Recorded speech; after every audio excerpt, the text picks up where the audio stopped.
الحمدللہ رب العالمین والصلاة والسلام علی محمد الامین اعوذ باللہ من الشیطان الرجیم بسم اللہ الرحمن الرحیم۔ خواتین و حضرات، ہم میزان حصہ دوم میں قانون جہاد کا مطالعہ کر رہے ہیں۔ یہ اس حصے کا چھٹا باب ہے۔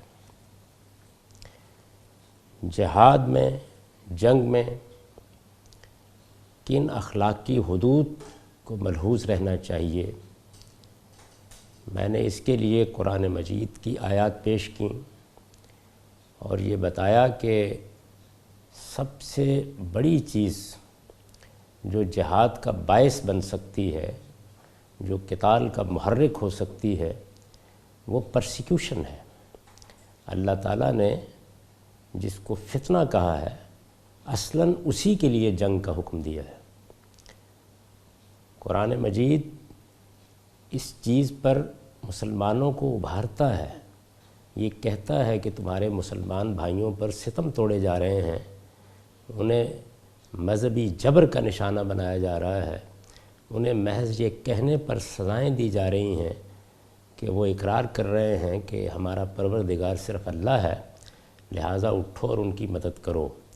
لیکن اس کے ساتھ تنبیہ کرتا ہے کہ اگر یہ مدد کسی ایسی قوم کے خلاف مانگی جا رہی ہے جس سے تمہارا معاہدہ ہے، اس کی تم خلاف ورزی نہیں کر سکتے، یعنی پہلے معاہدہ ختم کرنا پڑے گا، اس کے بعد ہی کوئی جنگی اقدام کیا جا سکتا ہے۔ اس سے اندازہ کیا جا سکتا ہے کہ عہد کی کتنی اہمیت ہے اور عہد شکنی کو قرآن مجید کس درجے میں ناقابل قبول ٹھہراتا ہے۔ اس سلسلے میں بعض روایات بھی ہیں، اب ہم ان کو دیکھیں گے۔ میں نے لکھا ہے، نبی صلی اللہ علیہ وسلم نے بھی عہد شکنی کی شناعت متعدد مواقع پر بیان فرمائی ہے۔ ابو سعید کی روایت ہے کہ آپ نے فرمایا، ہر غدار اور عہد شکن کی غداری کا اعلان کرنے کے لیے قیامت کے دن اس کی غداری کے بقدر ایک جھنڈا نصب کیا جائے گا، یعنی میدان حشر میں ہر شخص کو بتایا جائے گا کہ یہ وہ آدمی ہے جس نے عہد توڑا تھا، یہ وہ حکمران ہے جس نے عہد شکنی کی تھی، یہ وہ شخص ہے کہ جو عہد کے معاملے میں غدار ثابت ہوا تھا۔ اس کے لیے ایک جھنڈا نصب کیا جائے گا۔ اور یاد رکھو کہ لوگوں کا سربراہ غداری اور عہد شکنی کا مرتکب ہو تو اس سے بڑا کوئی غدار نہیں ہے، یعنی عام لوگ بھی عہد شکنی کرتے ہیں، لیکن اگر ارباب حل و عقد عہد شکنی کریں، اگر حکمران عہد شکنی کریں تو پھر اس سے بڑھ کر کوئی جرم نہیں ہے۔ اور جس پس منظر میں یہ فرمایا ہے اس سے یہ بات نکلتی ہے کہ سب سے بڑھ کر پھر اسی کی قیامت کے دن رسوائی بھی ہوگی، یعنی چونکہ خود ریاست اور اس کا نظم ایک معاہدے پر مبنی ہے، اس میں باہمی طور پر معاہدے کا احترام ہی ہے جس سے یہ نظم قائم رہتا ہے۔ ریاست کے ارباب حل وقت اس کی نمائندگی کرتے ہیں، اس لیے سب سے بڑھ کر ان کی ذمہ داری ہے کہ جو عہد انہوں نے اپنے لوگوں کے ساتھ باندھا ہے اس کی بھی پابندی کریں، اور اگر دوسری قوموں کے ساتھ معاہدات ہیں تو ان کی بھی پابندی کریں۔ یہ معاہدات ہیں جن کی پابندی کرنے کے نتیجے میں کوئی قوم دنیا میں سرخرو ہوتی ہے، عزت پاتی ہے۔ اس کے لیے بعض اوقات بڑی سے بڑی قربانی بھی دینی پڑے تو اس سے دریغ نہیں کرنا چاہیے، اس لیے کہ اللہ کے ہاں بھی اس کی بڑی اہمیت ہے اور دنیا میں بھی قوموں کی عزت اور سرخروئی کا انحصار اسی پر ہے۔ عبداللہ بن عمر بیان کرتے ہیں کہ حضور نے فرمایا، جو کسی معاہد کو قتل کرے گا اسے جنت کی بو تک نصیب نہ ہوگی، درا حال ہے کہ اس کی بو 40 برس کی مسافت سے بھی محسوس ہوتی ہے، یعنی اللہ تعالیٰ اسے اپنی جنت کے قریب بھی نہیں پھٹکنے دیں گے۔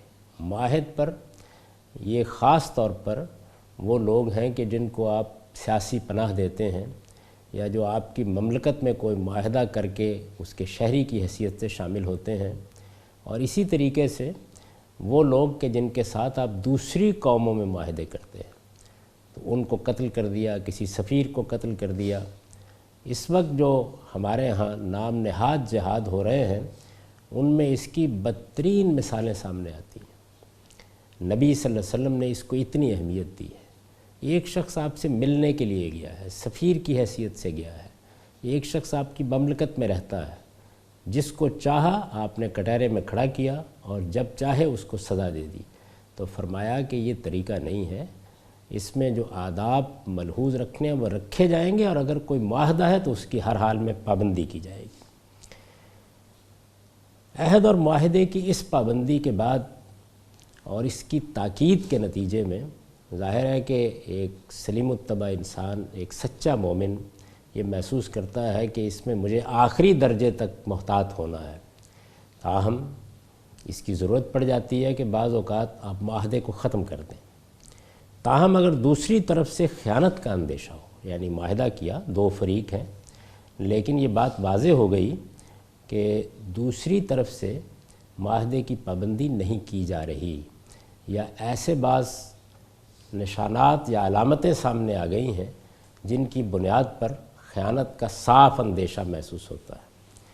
تاہم اگر دوسری طرف سے خیانت کا اندیشہ ہو تو یہ حق مسلمانوں کو بے شک حاصل ہے کہ وہ بھی قرآن کے الفاظ میں اس معاہدے کو علی سوا ان کے منہ پر پھینک مارے، یعنی پھر پہلا کام یہ کرنا پڑے گا کہ علانیہ معاہدہ توڑ دیا جائے۔ یہ نہیں ہے کہ ہم زبان سے تو یہ کہتے رہیں کہ ہم اس کی پابندی کر رہے ہیں، ہم اس کے لیے کچھ براعت بھی حاصل کرتے رہیں، ہم دنیا کو بھی دھوکہ دیتے رہیں، اور حقیقت میں معاہدے کی پابندی نہ کی جا رہی ہو۔ یعنی معاہدہ ہے تو در حقیقت وہ انسانوں کے مابین ہے، لیکن اس پر گواہی اللہ پروردگار عالم کی ہے۔ لیٹر اور اسپرٹ میں لفظ اور معنی کے ہر پہلو کے لحاظ سے اس کی پابندی ضروری ہے۔ اس کی اگر کوئی تعویل کی جا رہی ہے تو یہ بھی واضح ہونی چاہیے۔ جس طرح کہ حدیبیہ کے معاہدے کے معاملے میں مسلمانوں نے خواتین کے بارے میں اپنی ایک تعویل پیش کی، تو قرآن میں اعلان کر دیا گیا کہ اللہ نے اس معاملے میں اپنا فیصلہ سنا دیا۔ یعنی اب اگر فریق مخالف نے اس کو چیلنج کرنا ہے تو وہ کرے، لیکن یہ طریقہ نہیں ہے کہ فریق مخالف کو بھی دھوکہ دیا جا رہا ہے، دنیا کو بھی دھوکہ دیا جا رہا ہے، اور اس کے لیے ایک ہی تعبیر ہے، ایک ہی عذر ہے، اور وہ یہ کہ یہ قومی مفاد کا تقاضا ہے۔ اور اس میں بعض اوقات نوبت یہاں تک پہنچ جاتی ہے کہ بڑے بڑے دانشور یہ کہتے ہیں کہ قومی مفاد ہی اصل سچائی ہے۔ ہرگز نہیں، سچائی اپنی قدر و قیمت رکھتی ہے، اور ہر مفاد کو سچائی کی میزان پر پرکھا جانا چاہیے۔ اس کا نتیجہ تو یہ نکلے گا کہ کوئی شخص مذہبی مفاد کی بنیاد پر، کوئی قومی مفاد کی بنیاد پر، کوئی کاروباری مفاد کی بنیاد پر اسی طرح کے عذر لنگ پیش کر دے گا، تو اس کی کوئی گنجائش نہیں ہے۔ ہمیں ہمارے مذہب نے جو تعلیم دی ہے وہ یہ ہے کہ اگر دنیا کے ساتھ ہمارے کوئی معاہدات ہیں تو ہم لفظ و معنی کے لحاظ سے ان کی پابندی کریں گے، اور اگر کسی موقع کے اوپر دوسری جانب سے خیانت کا اندیشہ محسوس کریں گے تو پھر علی سوا ان معاہدات کو ختم کر دیں گے۔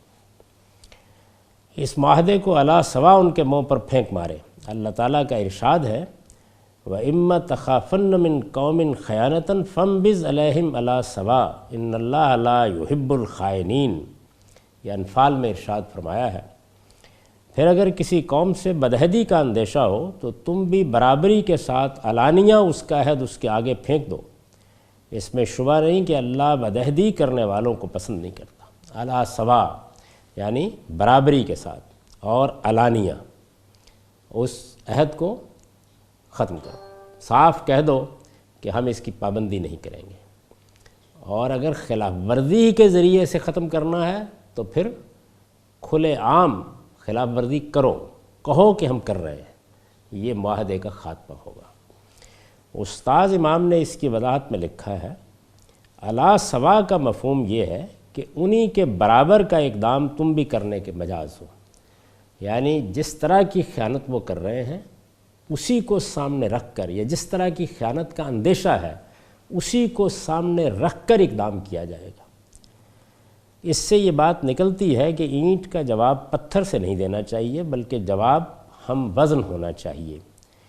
بعض لوگوں نے اس سے یہ لازم قرار دیا ہے کہ ختم معاہدہ کی اطلاع فریق ثانی کو دے دینی چاہیے۔ ان کی اس بات کی کوئی دلیل ان الفاظ میں مجھے نظر نہیں آتی۔ یعنی دونوں طریقے ٹھیک ہیں، معاہدے کو توڑ دینے کی اطلاع دینا، بعض حالات میں اس کی ضرورت نہیں ہوتی، دوسری جانب سے خیانت سامنے آتی ہے تو آپ معاہدے کا اعلانیہ ختم کر دینے کو بیان کر دیتے ہیں، بس یہ کافی ہے، علی سوا۔ بعض لوگوں نے اس سے یہ لازم قرار دیا ہے کہ ختم معاہدہ کی اطلاع فریق ثانی کو دے دینی چاہیے، ان کی اس بات کی کوئی دلیل ان الفاظ میں مجھے نظر نہیں آتی۔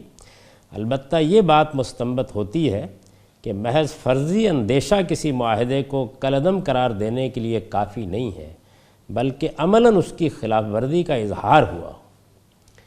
یعنی یہ نہیں ہے کہ بس آپ نے بیٹھے بیٹھے یہ خیال کر لیا کہ دوسری جانب سے معاہدے کی خلاف ورزی ہو سکتی ہے، اس کی کوئی واضح علامتیں ہونی چاہیے، اس کے کوئی واضح نشانات ہونے چاہیے۔ ایسا اگر ہے تو پھر علانیہ توڑ دیجئے، یعنی یا اطلاع کر دیجئے یا علانیہ توڑ دیجئے۔ معاہدے کو بظاہر قائم رکھ کر اس کی خلاف ورزی کرنا، درپردہ خلاف ورزی کرنا، اس کی کوئی گنجائش نہیں ہے۔ اول تو یہاں تخافنہ کا جو فعل استعمال ہوا ہے اس میں خود تاکید ہے، دوسرے علی سوا کی قید بھی اس کو نمایاں کر رہی ہے۔ یعنی یہ انہوں نے آیت کا تجزیہ کر کے یہ بتایا ہے کہ اس میں جو کچھ کہا گیا ہے اس سے دو چیزیں واضح ہوتی ہیں۔ اقدام برابر کا ہونا چاہیے، جس طرح کی خلاف ورزی کا اندیشہ ہے بس اسی حد تک معاہدے کی ہم کو بھی خلاف ورزی کا حق ہے۔ خلاف ورزی علانیہ ہونی چاہیے، یعنی خلاف ورزی کے ساتھ ہی واضح ہو گیا کہ معاہدہ ختم ہو گیا ہے۔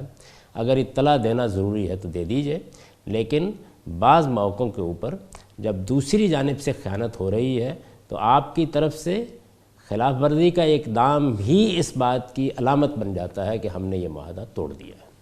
تو یہ دونوں صورتیں عام طور پر قومی اور بین الاقوامی معاملات میں پیش آتی ہیں، دونوں کی اجازت ہے، لیکن جو کچھ ہے وہ علانیہ ہے، دھوکے بازی کے ساتھ نہیں، فریب دینے کے انداز میں نہیں، ایسا کر کے نہیں کہ آپ قوموں کے سامنے ایک چیز رکھیں اور اصلاً کچھ اور کر رہے ہو۔ ہمارے ہاں اس کو بڑی ہنرمندی سمجھا جاتا ہے کہ دنیا بھر کی انٹیلیجنس ایجنسیاں اسی طریقے سے کام کرتی ہیں، لیکن جب آپ یہ کہتے ہیں کہ ہم خدا کے دین کے ماننے والے ہیں تو اس میں سب سے بڑی چیز یہی ہے کہ آپ کی انفرادی اور اجتماعی زندگی کی تطہیر ہونی چاہیے۔ اخلاقی حدود کی پاسداری ہی اصل میں اجتماعی زندگی میں دین کا سب سے بڑا تقاضا ہے۔ ہم کو کاروبار کرتے وقت، ہم کو معاملات کرتے وقت، ہم کو منڈی میں جاتے وقت، دفتر میں بیٹھتے وقت، ریاست کا نظم چلاتے وقت سب سے بڑھ کر جس چیز کا خیال رکھنا ہے وہ یہی اخلاقی حدود ہے، اور ان میں میں یہ عرض کر رہا ہوں کہ سب سے بڑی چیز معاہدات کی پابندی ہے۔ نبی صلی اللہ علیہ وسلم نے یہی بات اس طرح واضح فرمائی ہے، من کان بینہ و بین قوم عہد فلا یحلن عہدا ولا یشدنہ حتی یمضی امدہ او ینبذ الیہم علی سواء۔ جس کا کسی قوم سے معاہدہ ہو وہ اس کی مدت گزر جانے تک اس میں کوئی تغیر و تبدل نہ کرے، یا پھر خیانت کا اندیشہ ہو تو اسے برابری کے ساتھ علانیہ اس کے آگے پھینک دے۔ یعنی وہی بات جو قرآن مجید نے فرمائی اسی کو رسالت مآب صلی اللہ علیہ وسلم نے بھی بیان کر دیا ہے۔ ہم نے اگر معاہدہ کیا ہے تو اس کی مدت جب تک پوری نہیں ہو جاتی اپنی طرف سے کوئی تغیر و تبدل ہم نہیں کر سکتے، ہمیں اس کی پابندی کرنی ہے، اور کوئی خفیہ یا علانیہ ایسا کام نہیں کرنا جو اس کی خلاف ورزی پہ منتج ہو۔ البتہ دوسری جانب سے اگر خیانت ہو گئی ہے اور ایک واضح چیز سامنے آ گئی ہے تو پھر دونوں راستے کھلے ہوئے ہیں، اطلاع کر کے معاہدے کو ختم کر دیا جائے یا علانیہ خلاف ورزی کر کے یہ بتا دیا جائے، یعنی زبان عمل سے بتا دیا جائے کہ ہم نے معاہدہ توڑ دیا۔ اس کے علاوہ جو ہدایات قرآن و حدیث میں بیان ہوئی ہیں وہ یہ ہے۔ اس کے علاوہ یعنی ایک چیز تو عہد کی پابندی ہے، یہ بات یہاں سے شروع ہوئی تھی کہ سب سے بڑی چیز جس کو ملحوظ رہنا چاہیے وہ عہد کی پابندی ہے۔ اس ضمن میں قرآن مجید کے بعد احکام بھی زیر بحث آئے، رسالت مآب صلی اللہ علیہ وسلم کا ارشاد بھی ہم نے دیکھا۔ اب اس کے بعد کچھ اور اخلاقی ہدایات ہیں۔ اس کے علاوہ جو ہدایات قرآن و حدیث میں بیان ہوئی ہیں وہ یہ ہیں۔ نمبر 1، جنگ کے لیے نکلتے وقت تکبر اور نمائش کا رویہ اختیار نہ کیا جائے۔ سورہ انفال میں قرآن نے جہاں مسلمانوں کو تاکید فرمائی ہے کہ وہ اس طرح کے موقعوں پر اللہ کو بہت یاد کریں، وہاں یہ نصیحت بھی کی ہے کہ وہ ان لوگوں کی روش اختیار نہ کریں جو اپنی کثرت تعداد اور اسباب و وسائل کی بہتات کا غرور دکھاتے ہوئے جنگ کے لیے نکلتے ہیں۔ یعنی یہ تقابل کر کے اللہ تعالیٰ نے بتا دیا ہے کہ مسلمانوں کی جنگ تو عبادت ہے، اس لیے اس کے لیے نکلتے وقت بھی یہ چیز نمایاں ہونی چاہیے کہ یہ خدا کے بندے ہیں جو خدا کی راہ میں لڑنے کے لیے نکلے ہیں۔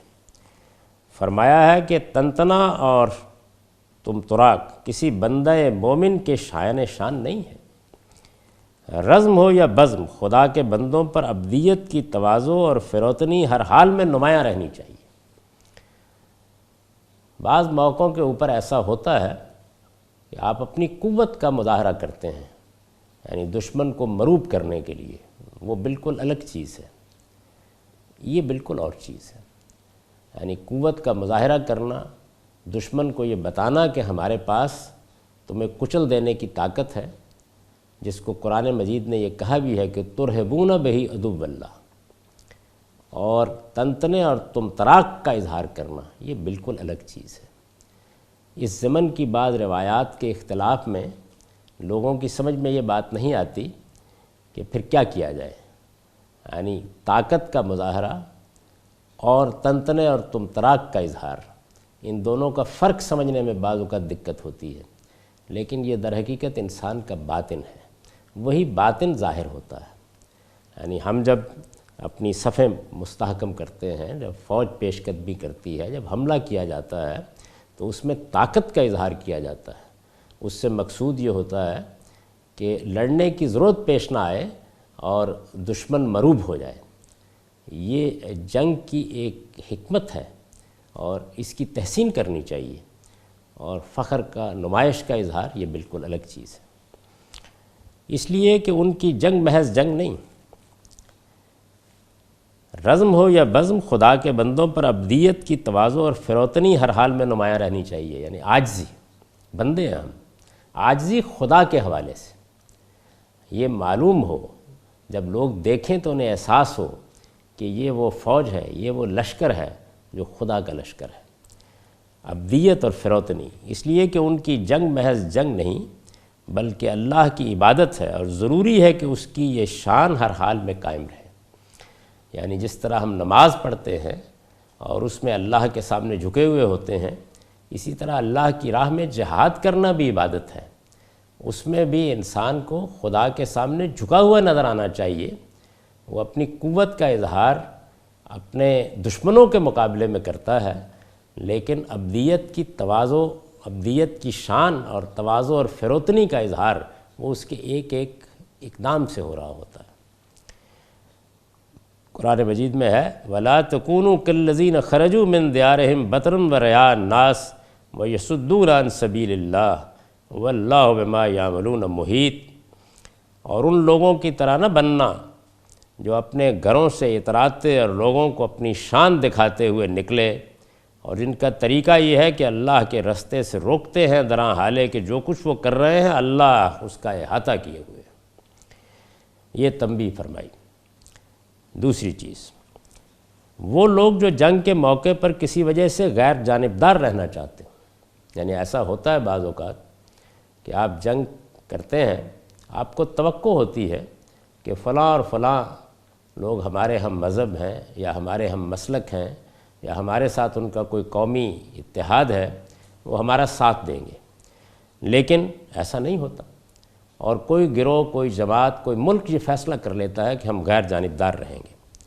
وہ لوگ جو جنگ کے موقع پر کسی وجہ سے غیر جانبدار رہنا چاہتے ہوں، ان کے خلاف کوئی اقدام نہ کیا جائے۔ سورہ نساء میں ان مسلمانوں کا معاملہ زیر بحث آیا ہے جو اپنی کمزوری اور پست ہمتی کی وجہ سے نہ اپنی قوم کے ساتھ مل کر مسلمانوں سے جنگ کرنے کے لیے تیار تھے اور نہ مسلمانوں میں شامل ہو کر اپنی قوم سے لڑنے کے لیے تیار تھے۔ یعنی مسلمان ہو چکے تھے لیکن نہ اپنی قوم سے لڑنے کی ہمت اپنے اندر پاتے تھے، اور نہ مسلمان ہونے کی وجہ سے یہ پسند کر رہے تھے کہ وہ اپنی قوم کے ساتھ مل کر مسلمانوں کے خلاف جنگ آزما ہو جائے۔ وہ یوں سمجھ لیجئے کہ ایک درمیان کی صورت انہوں نے اختیار کر لی تھی.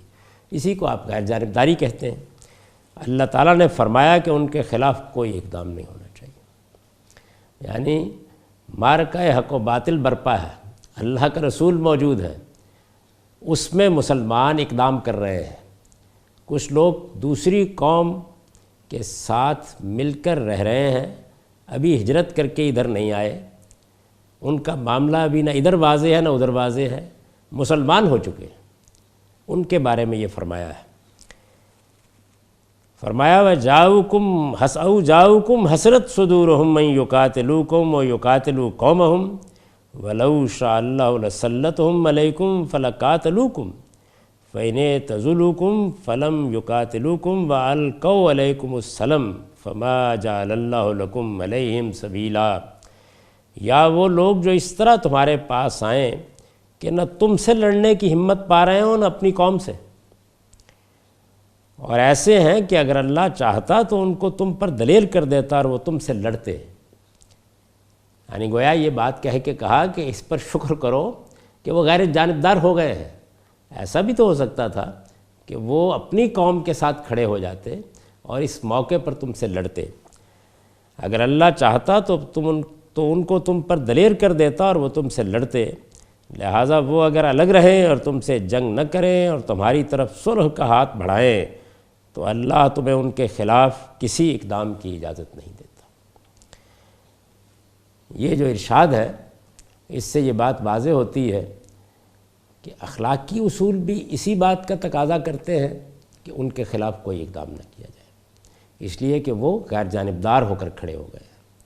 اور حکمت عملی بھی یہی چاہتی ہے کہ ایسا نہ کیا جائے. دونوں باتوں کی طرف اشارہ کر دیا آیت میں. تیسری چیز، ان لوگوں کو قتل نہ کیا جائے جو عقلاً و عرفاً جنگ میں حصہ نہیں لے سکتے یا نہیں لیا کرتے. یعنی کسی قوم کے خلاف اگر جنگی اقدام ہو رہا ہے تو یہ ممکن ہے کہ جب فوجیں پیش قدمی کریں تو راستے میں ایسے لوگ ملیں کہ جو جنگ میں حصہ نہیں لیتے، جیسے راہب ہیں، خانقاہوں میں بیٹھے ہوئے ہیں، صوفی ہیں، اپنی مجلس میں ہیں، یا اس طرح کے اور لوگ ہیں کہ جن کو آپ کہہ سکتے ہیں کہ یہ نان کمبیٹنٹ ہوتے ہیں. ان لوگوں کو قتل نہ کیا جائے جو عقلاً و عرفاً جنگ میں حصہ نہیں لے سکتے یا نہیں لیا کرتے.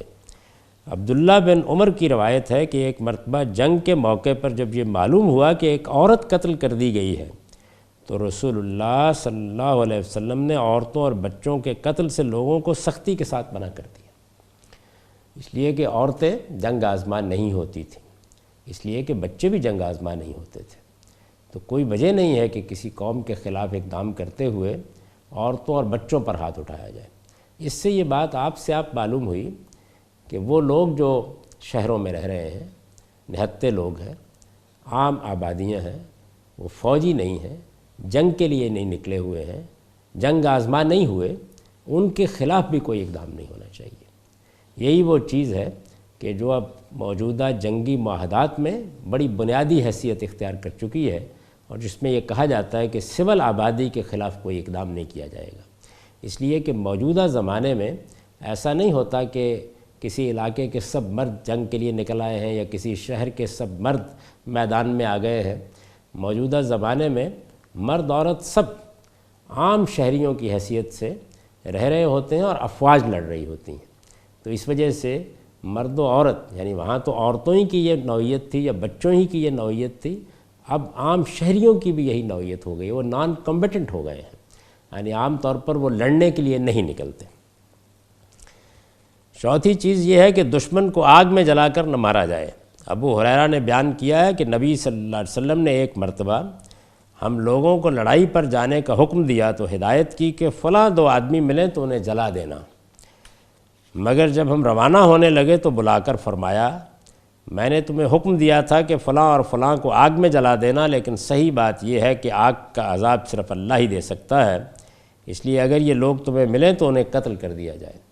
اس میں دونوں چیزیں ہو سکتی ہیں، یعنی رسالت میں آپ صلی اللہ علیہ وسلم نے اس طرح کے مجرموں کے بارے میں کہ جو فی الواقع بڑی شدید سزا کے مستحق تھے یہ بات فرمائی، اور آپ کو بعد میں تنبہ ہوا، اور یہ بھی ہو سکتا ہے کہ اللہ تعالیٰ کی طرف سے اس کی طرف توجہ دلا دی گئی ہو۔ بہرحال آپ نے فوری طور پر بلایا اور یہ کہا کہ ہم ایسا نہیں کر سکتے، یہ اللہ ہی کا حق ہے، ہمارا یہ کام نہیں ہے۔ نمبر 5، لوٹ مار نہ کی جائے۔ عبداللہ بن یزید بیان کرتے ہیں کہ رسول اللہ صلی اللہ علیہ وسلم نے اس بات سے منع فرمایا کہ دشمن کے ملک میں پیش قدمی کرتے ہوئے عام لوگوں کی کوئی چیز چھین لی جائے۔ ایک انصاری کی روایت ہے کہ جہاد کے سفر میں ایک مرتبہ اہل لشکر نے شدید ضرورت کے تحت کچھ بکریاں لوٹ لیں۔